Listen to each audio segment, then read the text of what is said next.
scusate, siete voi o custode? Perché qua non sono venuto mai.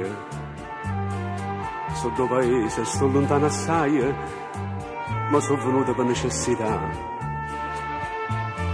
Vorrei sapere se il professore amato asciutto sta facendo lezione.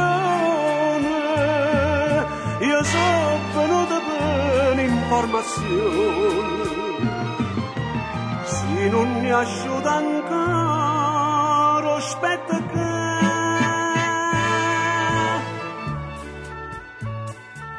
io tengo 5 figlie senza mamma, ma ci ha abbracciato a croce su 4 anni. Ma stenta la vita mia sana campagna, perché sono solo e la c'era a campare. La prima figlia meno del paese e fu prima nostra università. Il professore dice che va bene e sono venuta e la ci ringraziare.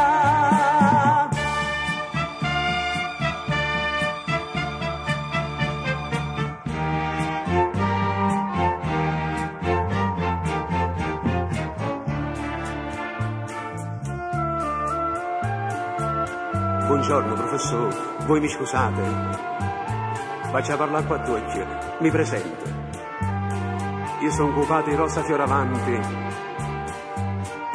sono venuto per giustificare. Non viene a scuola perché sta malato, però non sta malato, è malato. Oh male, so se chiama per controllo. Faccia saputo tutta verità. Ma meraviglia voi, un professore, che tenete 2 figli e una moglie. Vi levate a figli per l'onore e si do scorni tutta l'università. A vita che la figlia le distrutte, perché pareggia non da può sposare.